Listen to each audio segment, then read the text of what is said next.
mezzo al rumore serve qualcosa che duri. El Papa León XIV.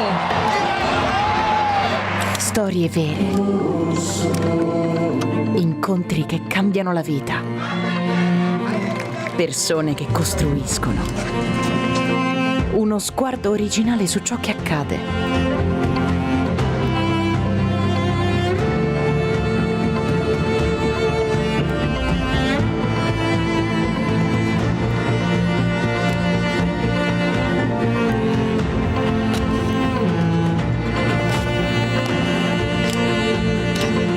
Tutto questo è Tracce. Ora anche in una nuova versione digitale. Per raccontare sempre più storie di gente che vive. Tracce, la rivista internazionale di comunione e liberazione.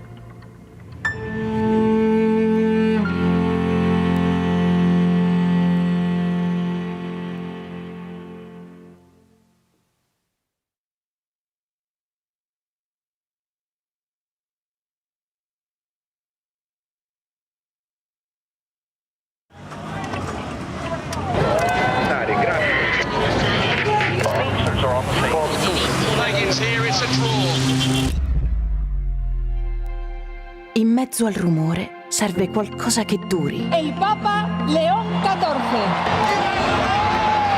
Storie vere. Incontri che cambiano la vita. Persone che costruiscono. Uno sguardo originale su ciò che accade.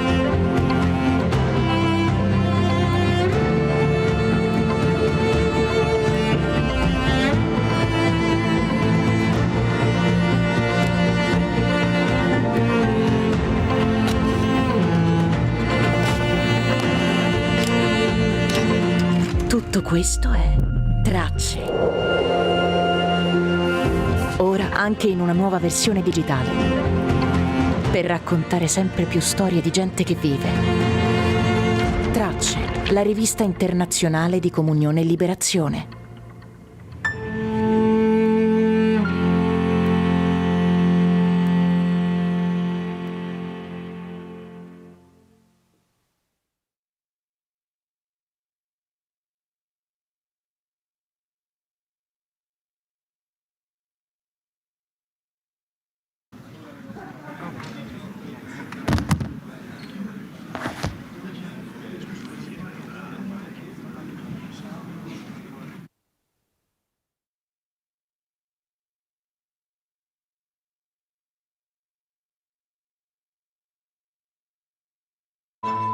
Questo è un luogo che genera dialogo, Qualcuno che si impegna, che si batte. che approfondisce la conoscenza e sostiene la fiducia. È un crocevia dove si incontra chi desidera il vero, il bello, il giusto e il bene. È una testimonianza di speranza nel cuore ferito del presente. E tutto questo Proporre con la propria vita. esiste anche grazie a te.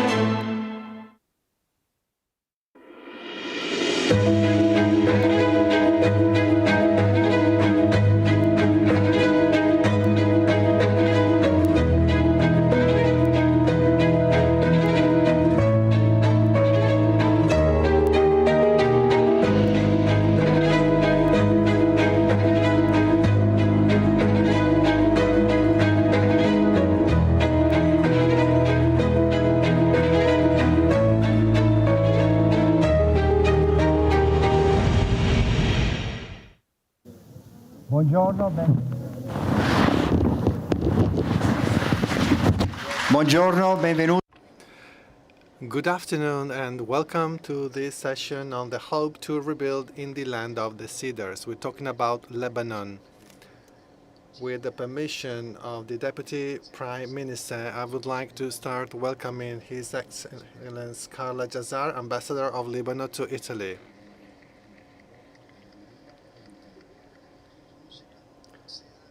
Monsignor César Essayan, Apostolic Vicar of Beirut.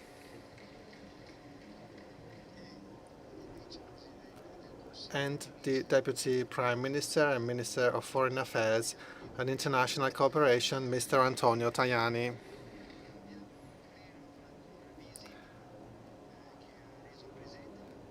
With him, we have just paid a visit to locations to demonstrate the presence of Italy in synergy with many countries in the world.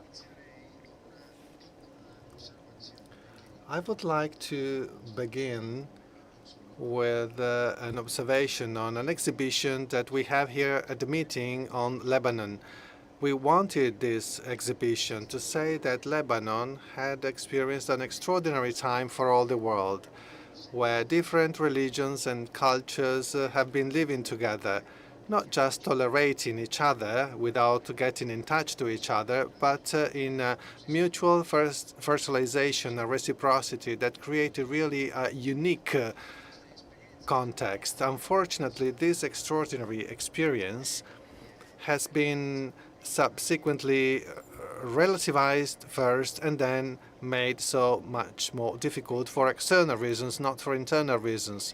So this flame of a very deep sense of living together has remained there, and it links the spirit of Lebanon with the European Union, because these two contexts are based on diversity as a virtuous feature. I would like to begin with the Deputy Prime Minister. Let's consider the Italian perspective in this topic. And Italy has always had strong relations with Lebanon. There is strong cooperation, and also with the UNIFIL. Italy has always been present with its soldiers in the different fronts. And I wanted to ask you this question. In such a dramatic time for this country, what are the priorities for Italy in supporting a population that is suffering so much? Well, first of all, thank you very much for the invitation. Our first commitment is for peace. We strongly wanted that the negotiations between Lebanon and Israel took place in Rome.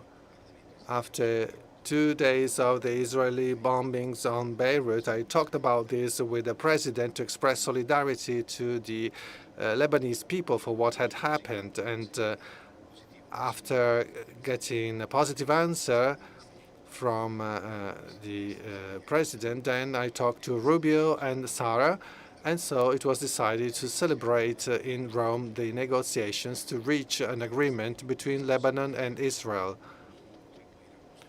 This means contributing to build peace. Then we will have further meetings in September, and this means contributing to building peace in Lebanon. However, if peace is built in Lebanon, we are also giving an important contribution to build peace in the whole of the Middle East.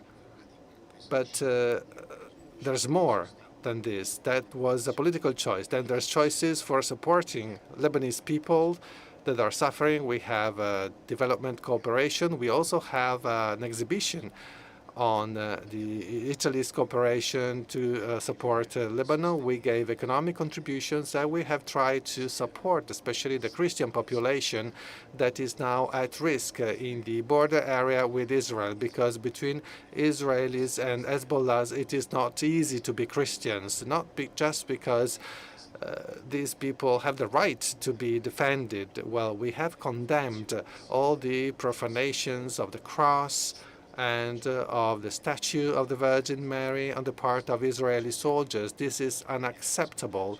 We have to respect each other, especially among monotheistic religions.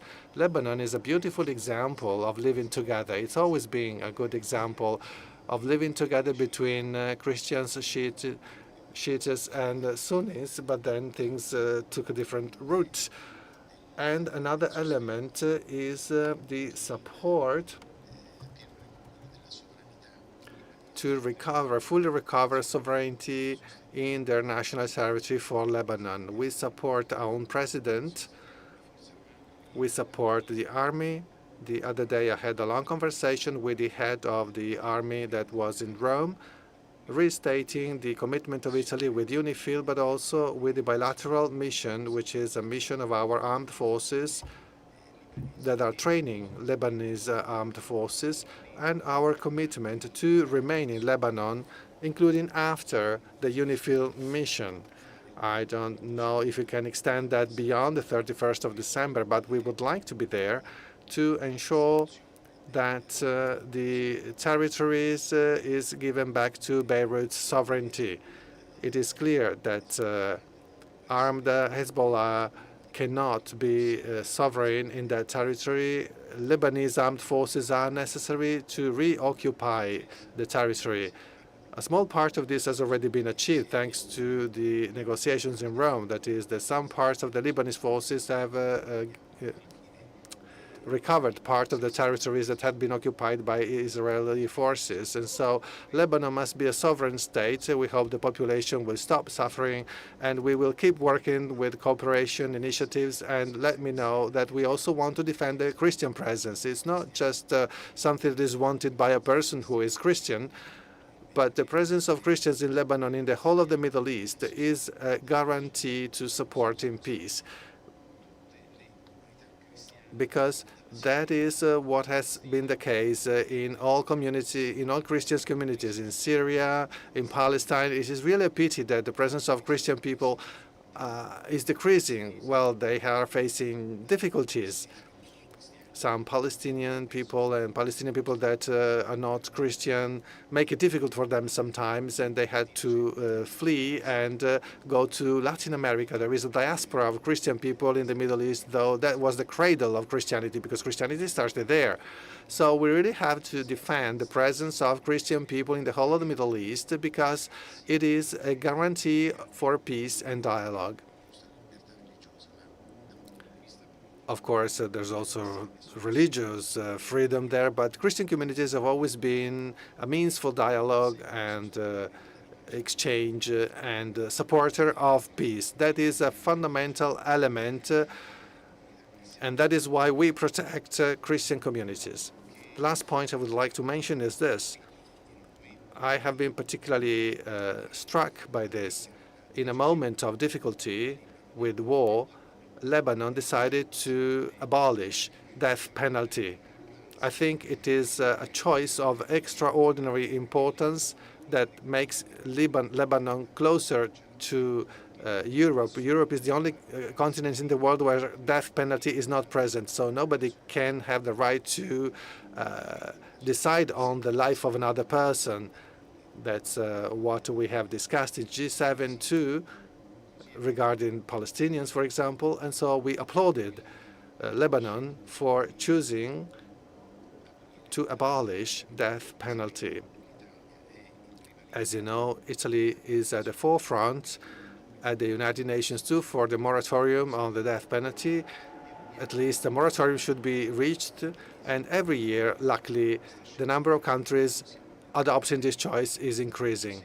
Lebanon has given a sign of great civilization, a great political signal by deciding to abolish death penalty. And we are grateful to Beirut for being so courageous in such a complex moment to take such an important step. Thank you.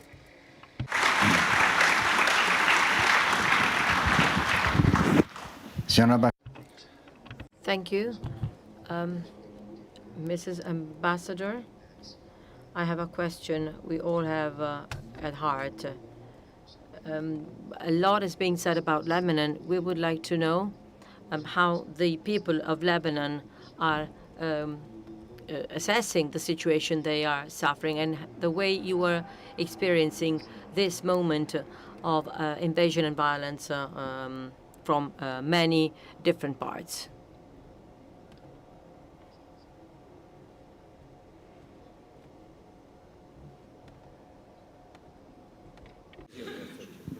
Allô? Non? Non? Ça ne marche pas? Ça marche? Ça marche. Allez-y. OK. Buon pomeriggio a tutti. Good afternoon to you all. It is a great pleasure for me to be here. Prova di nuovo. Et maintenant je chante. È un grande piacere essere qui. It is a pleasure for me to be here. I would like to continue my speech in French in order to better express my thoughts. First of all, I would like to thank the President, Mr. Bernhard Scholz, for the opportunity he gave me to be here. And I would also like to thank all his staff members for inviting me. And I realize it's the first time for me here at the meeting, and I also realize that this is a very important forum for dialogue and for favoring the meeting of young people, experts in economics, and politicians, so people coming from all over the world. In particular, I would like to thank Mr. Tajani for his presence here today. Well, his presence at this panel clearly shows Italy's interests for my country, and also his personal interest, a sincere and deep interest for Lebanon. I would also like to acknowledge the importance of the participation of Monsignor Essayan, whose contribution to our discussion serves as a reminder of how dialogue between communities is important.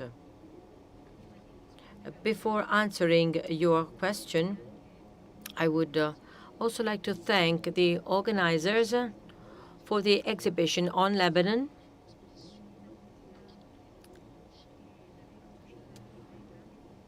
which really moved me a lot, because it managed to grasp the soul and the identity of my country.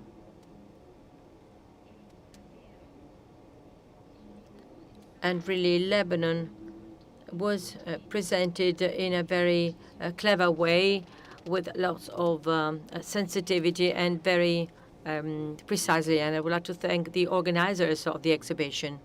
To go back to your question vis-à-vis the violence and our perception of war,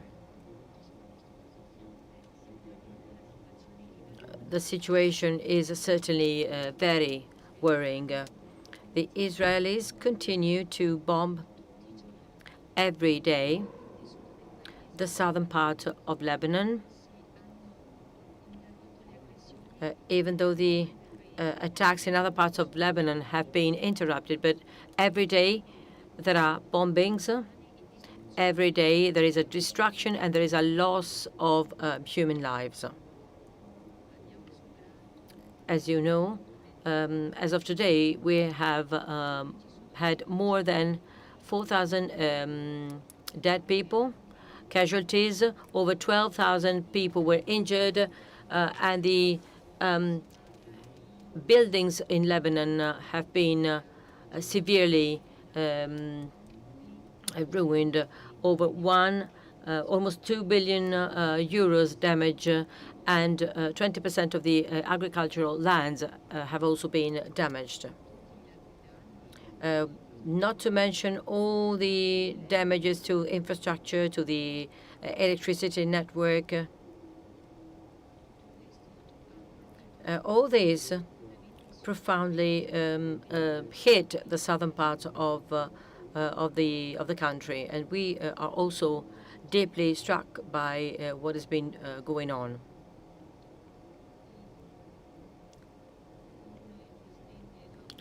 With President Aoun and the government of Nawaz Salam, a political choice was made, representing a new way, which gives us lots of hope. It is also the only way to exit this repetitive violence scheme, because about every 2 years, we need to face destructive war. And we believe this is the only way to get out of this vicious circle. And therefore, negotiation started. They already started negotiations already started in Washington, and this negotiation is going on now in Rome. It is continuing. The last round of negotiations did not solve all the problems. However, we believe that some important steps forward were taken on issues that had never been tackled before. In particular, the topic of frontiers, borders between Lebanon and Israel, and also the exchange of prisoners. So several steps forward were taken, but still there's still a lot to be done. For instance, when it comes to the concept of pilot zone, that we identified in Washington within the framework agreement, and then the way for the gradual deployment of the Lebanese army, accompanied by the withdrawal of Israeli forces, and also the identity of the part which should carry out the assessments and the checks. So there are still many issues that remain open. Just to tell you that we are optimistic when it comes to the possibility of reaching a truce, but I have no certainties when it comes to timing. So we continue, we go on. Israelis are about to carry out their general elections.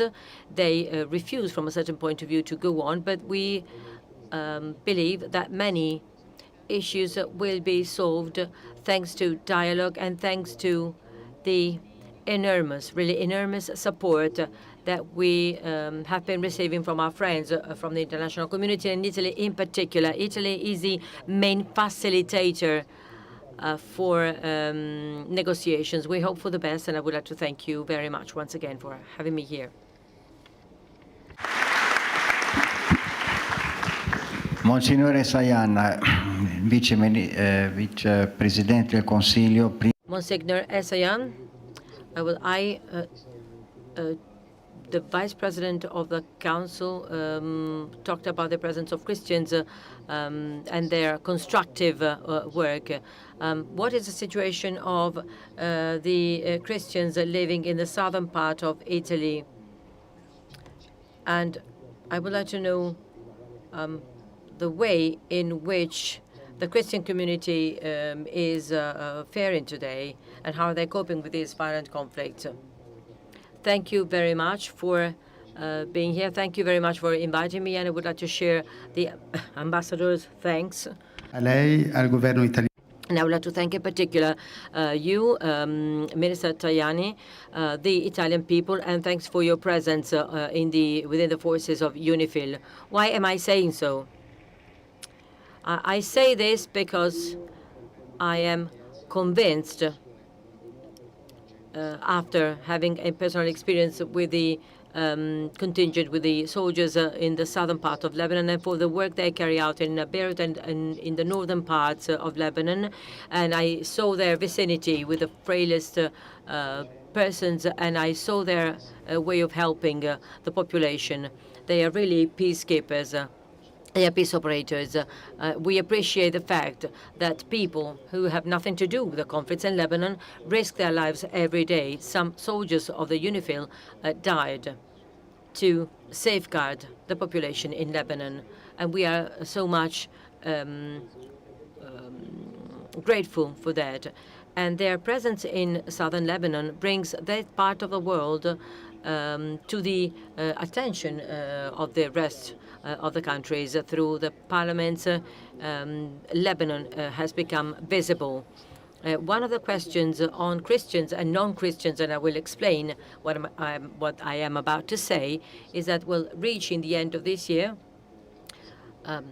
if the mandate is not renewed for an international peacekeeping force, our fear is that southern Lebanon will be forgotten, as is the case in many other countries which are experiencing maybe conflicts that are even more violent than the one in Lebanon, and nobody thinks about them. They were forgotten by the rest of the world. We cannot go on if there are no people pursuing the cause of our country on behalf of the country. If we go on as Christians and as non-Christians, it's because of the strong support we've been receiving. For instance, the support by the Italian government, one of the very few governments that has always been present. The representatives of the government have always come to Lebanon to visit their forces, armed forces, and we always felt the support from Italy, from the Italian NGOs, and from the Conference of Italian Bishops. And I would like to thank you from the bottom of my heart for your constant support, and also because you make us feel a community that is part of the greater international community. I would also like to say another thing. As the bishop of the Catholic Church, I feel ill at ease when one talks about Christians only. The issue between Israel and Hezbollah, I would like to say that Hezbollah does not represent all the Muslims in Lebanon, not even all the Shiites. It represents just a faction. Since it is a political party, even in Lebanon, it is also supported by some Sunnites, some Christians as well, in its resistance against Israel, but certainly not because of its ideology. Therefore, talking about Christians means setting aside all the people of goodwill, collaborating with Christians to dream a Lebanon which is different. And all of them are suffering in southern parts of Lebanon because all are prone to the same consequences of this absurd war. At the same time, all of them, Christians and non-Christians, have dead people to mourn. They have people who get injured. They have their houses destroyed because war doesn't make a difference between one religion or another, or between one person and another. Nonetheless, we recognize and we acknowledge the role that God awaits from us. We are ready to accept challenges. And we did it starting from the visit of Pope John Paul II, when he made an exhortation for Lebanon. He asked specifically to Christians to be a bridge between, to have Lebanon as a bridge between everybody, so that the everyday life can be carried out in peace in our country. So Christians are not faring so well in Lebanon, but they know that they can be the place for the salvation of everybody, especially when it comes to places devoted to education. To cut a long story short, I would like to tell you something about an experience in one part of Lebanon. Thanks to Pope Francis, there is a group called Fratelli Tutti, all brethren, guided by a nun. After the first wave of war with Israel, they were displaced. These people were displaced, and then they returned. Sons and daughters belonging to different religious faiths were very aggressive towards Hezbollah, against Israel, the ones against the others. In this Catholic school, nonetheless, they found a place where they can talk, where they can debate, where they can reflect, when they can rely on their basic life experience, and then they realize that this friendship created in this group, based on what Pope Francis taught us, to open up to a world of different cultures, we because we are friends, because we cried together, because we escaped together death. We decided to get back together. We keep going together, and we keep working for peace. And they started working for peace. So I can say that the Christians are these young people who decided to remain in Lebanon, and despite everything, they continue to bring hope for a hope that is better than the one we've experienced so far. Thank you. Grazie. Thank you, Monsignor. Now, Minister Tajani, we have heard these two testimonies talking about the virtuous commitment of Italy in Lebanon and its commitment. Earlier, we talked about the European Union. Before the Middle East crisis, the EU is not totally united, though. What would you like to push forward to be more united in this dialogue? Because the more united we are, the better it is. What are the possibilities that we have in the international scenario to give more strength to Lebanon in its quest for peace? Our first commitment as Italians is to push Europe to deal with Lebanon, not just to talk about Lebanon. This is not to be considered in a hegemonic perspective, but it is to be considered from a perspective of reality, along with the United States. That is the power that may be able to favor dialogue, including interreligious dialogue. Please do not misinterpret me when I talk about Christians. Of course, Christians represent a means for dialogue, for the culture. This interreligious school is taking place in a Christian school. But I'm sure that Christians, Sunni and Shiite must dialogue, and also the Lebanese forces must be involved to have a full sovereignty of state in the whole of the national territory. There must always be interreligious forces, including Christians, Sunni and Shiite altogether. We as Europeans must provide help in economic terms, first of all, in favor of people that are suffering the most. This is humanitarian aid, as we do in other parts of the world, that must be carried out in Lebanon. Italy has played its role, but Europe must also play its role. Europe must be more protagonist in the whole area of the Middle East as a peacekeeping force. There are many initiatives on an individual basis. However, there is not a united vision, unfortunately, in Europe, especially with regard to the relationship between Israel and Palestine, because there are some countries, some governments that are very much hostile towards Israel, and other countries like Italy, Germany,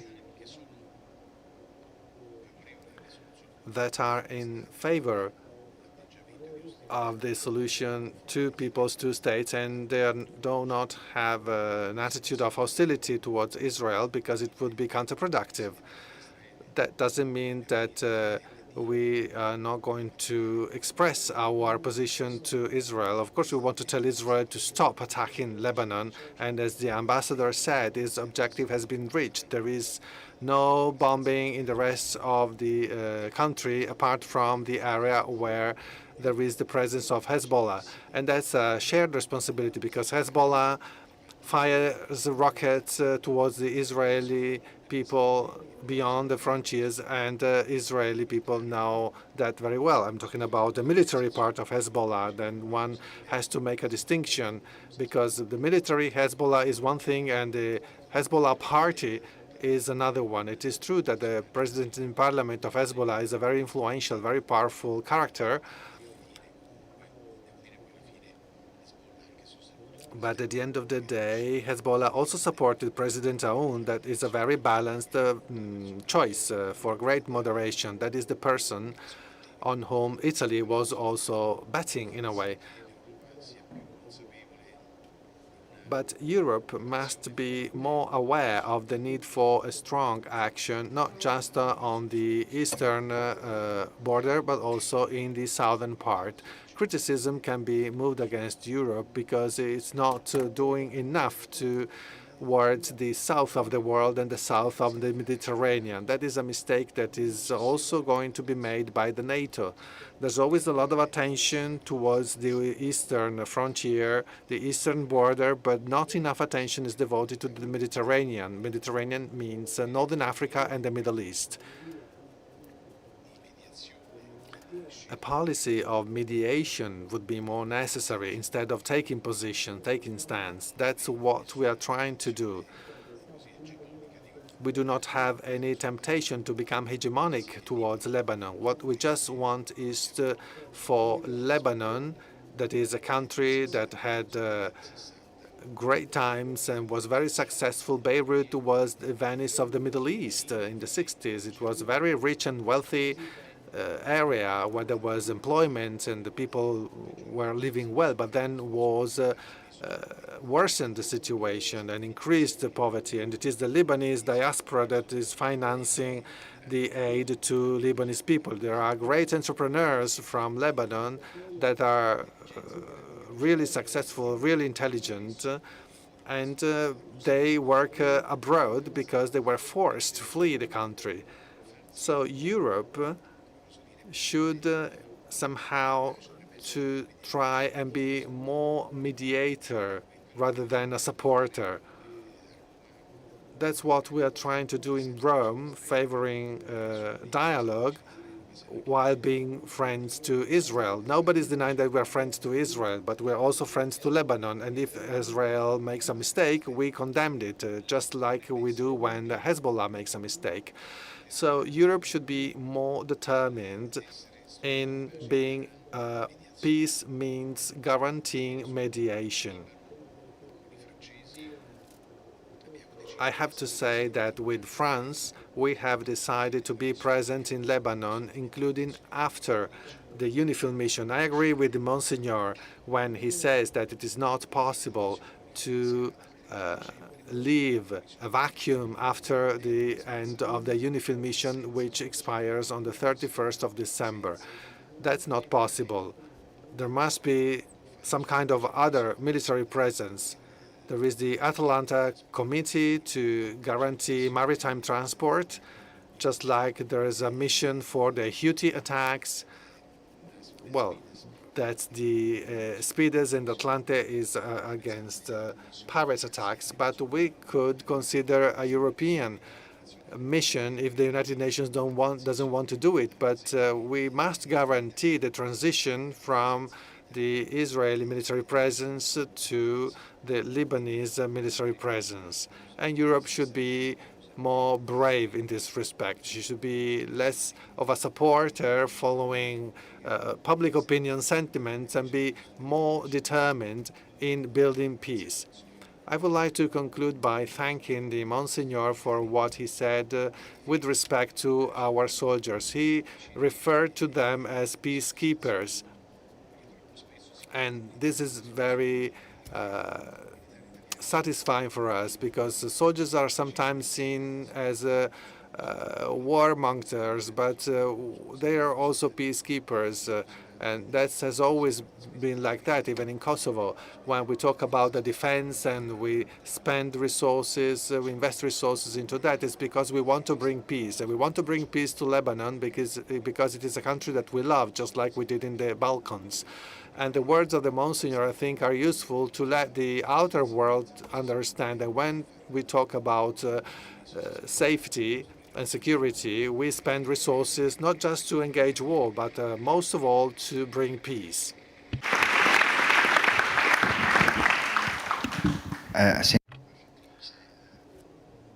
Now, Madam Ambassador, we talked about the context in which you live. Lebanon is not an isolated country.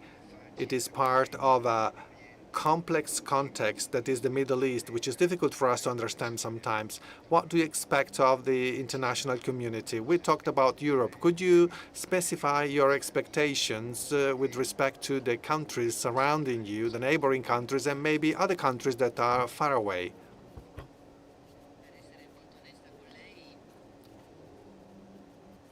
Well, to be honest with you, I want to be frank. I can't ask more of Italy, more than what Italy has been doing. Italy has been extremely generous towards Lebanon. Italy has been one of the first countries to send their troops in the south of Lebanon. In 1978, Italy was already present, and Italy provided not only the most important military forces in the south of Lebanon, but it remained in our country for a long time. And Italy has been present with great professionalism and with good feelings towards the people of Lebanon.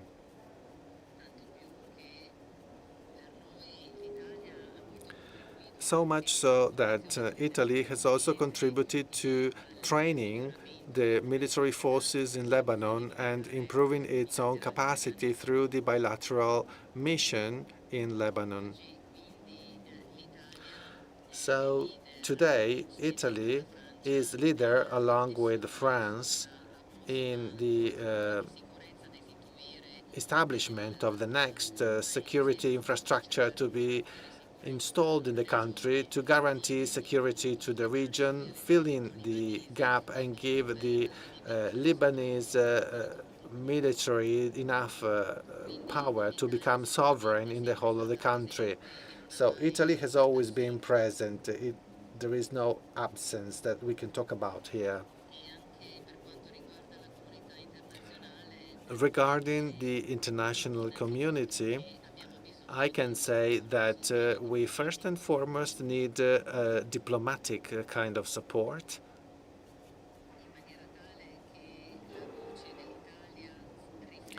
So that Italy's voice may mirror our voice and the international community's voice may mirror our voice and can speak on our behalf in international gatherings. Italy and the international community must accompany us in this peace project to get to stopping the fight and a withdrawal of the Israeli army with the total independence of our country.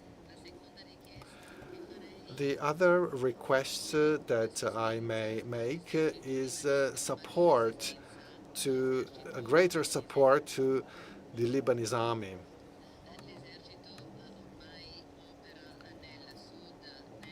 The army is operating in the south, in the north, in the eastern borders. It is everywhere in the country.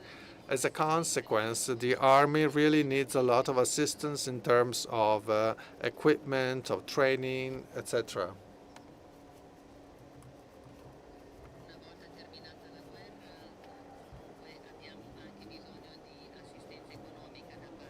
Once the war is over, we also need economic assistance from the international community to rebuild the country, because peace is not just military, but it must be economic and social too. The level of destruction now is unimaginable. Everything has been destroyed. That is, as a consequence, what I would expect. For example, I think that the security of Lebanon is important not just for the region, but for the whole of the Mediterranean area and for Europe as a whole. So it is important that everybody commits themselves to support Lebanon on all levels, technical, military, and economic. Thank you. Thank you very much for all this.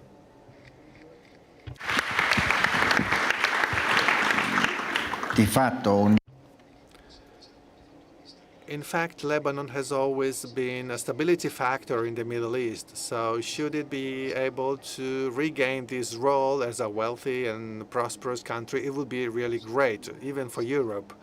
Now, Monsignor Essayan, there is a state of emergency. There is a lot of NGOs. So one of them is present here, helping the population as much as they can.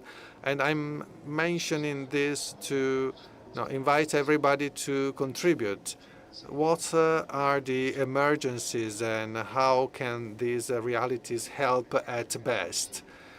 Well, emergencies, I believe, are quite clear. They range from basic needs like food down to rebuilding houses and of the school system, including then employment for the people that have lost their job, the fields in the south of Lebanon, and all the other infrastructure so that people can live in dignity again. The majority of the NGOs are working on these needs and they are responding on the current emergency as much as possible. We have seen the Nuncio with AVSI, with Caritas, visiting multiple times. Also, thanks to an agreement with Israel, the UNIFIL forces can move around in the south of Lebanon and give some hope back to the people there, especially Christian people that decided to remain there. They said, we want to remain because we believe in our country. We do not want to be people that have to flee from their hometowns. If we have to die, we prefer to die here and not elsewhere. This emergency is very important, but the problem of this emergency is that over the last 50 years, we have been responding to emergencies. So those that are being destroyed with this war are the human persons themselves, because violence generates violence. And in each and every person present in the south of Lebanon and also in the north of Israel, I don't just want to focus on the south. We can say similar things about Gaza, Somalia, etc. So our young people, children, adolescents, and elder people too, there's something that is not working right anymore inside of them.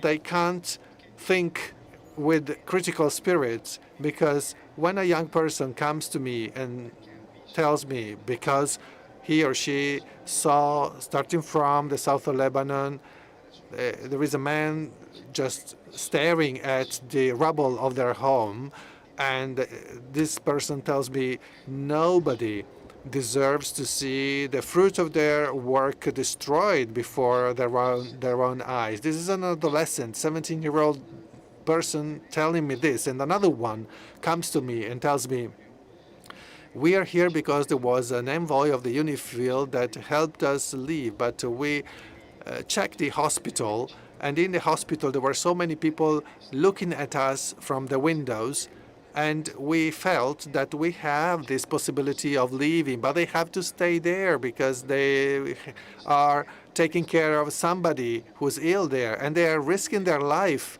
And so we just feel guilty. We have this sense of guilt because we keep leaving. So what can we do as a church, as an NGO, to heal these wounds? Because this is the emergency, in my view. This is the emergency, because giving food is still easy, but rebuilding the human is increasingly difficult. Rebuilding the network of the Lebanese society, a culture of peace towards the enemy, is very difficult. Pope Leo reminded us the other day of the fact that we are all brothers and sisters. Beyond our ties and what we can see or we can't see, even an enemy is a brother and a sister. Even Pope Francis reminded us of that with the Fratelli Tutti.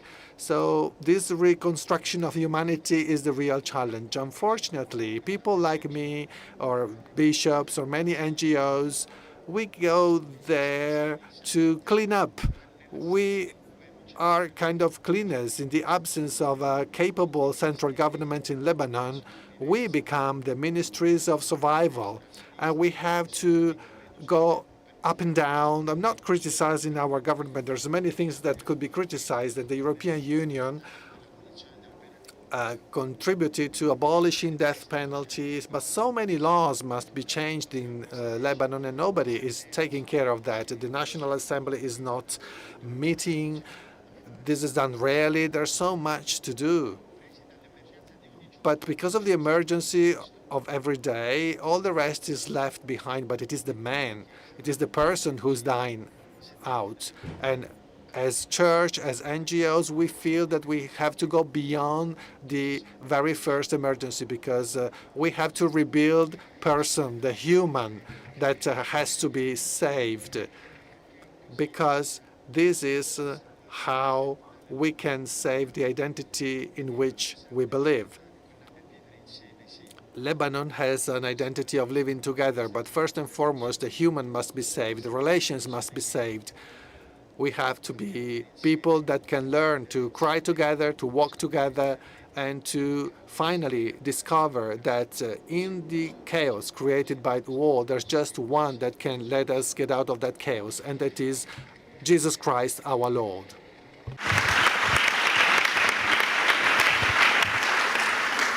Quando Papa Leone ha visitato When Pope Leo visited Lebanon, he talked about a country rich in culture, history, arts, and humanity. So what you've just mentioned is really a priority we should take into account, even in our way of looking at countries such as Lebanon, Ukraine. In another meeting, in another session, we talked about Nigeria. It is very important for us to listen to our friends. Everybody says that the first issue is saving mankind, saving people from violence, because otherwise you even kill the possibility, the opportunity to start again. So thank you all for being here. Thank you for talking to us about the situation, the current situation of a country we always look at with lots of affection and with lots of interest. And we know that once Lebanon manages to recover, the country will be a hope for all the rest of the Middle East and for the entire world. Thank you very much.